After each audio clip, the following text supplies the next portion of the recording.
बिपिएफआ माने सरकार बानायगासिनो दङ साराय बोसोर एथ' खस्थ' खालामनानै बिपिएफ दलखौ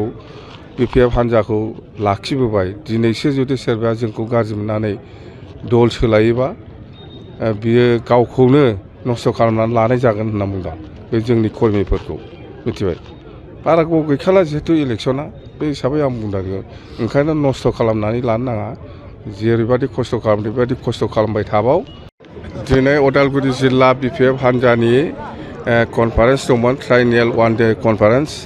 बेवहाय आं नुजाफैदों आरो नुजाफैनानै आङो जोंनि बिपिएफ हान्जानि जेसेबां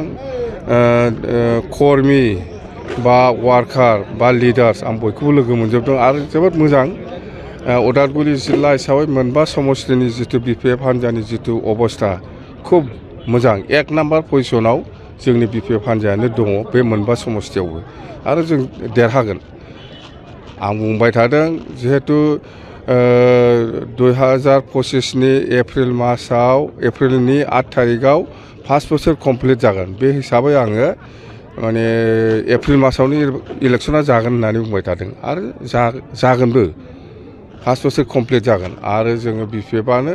एबसुलेट सिंगेल मेजरिटि मोननानै सरकार दागोन बुंखानांगोन ना भुल दा खालाम बिपिएफआ माने सरकार बानायगासिनो दङ साराय बोसोर एथ' खस्थ' खालामनानै बिपिएफ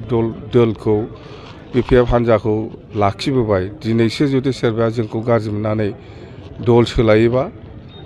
बियो गावखौनो नस्थ' खालामनानै लानाय जागोन होनना बुंदों बे जोंनि कर्मिफोरखौ मिथिबाय बारा गोबाव गैखाला जिहेतु इलेक्सना बे हिसाबै आं बुंदों ओंखायनो नस्थ' खालामनानै लानो नाङा जेरैबायदि खस्थ' खालामदों बेबायदि खस्थ' खालामबाय थाबाव जों बिपिएफआ सरकार बानायनो थांगासिनो दं आरो सरकार जायोब्ला जों मा हाबा मावगोन बेखौबो आं बुंखाबाय दे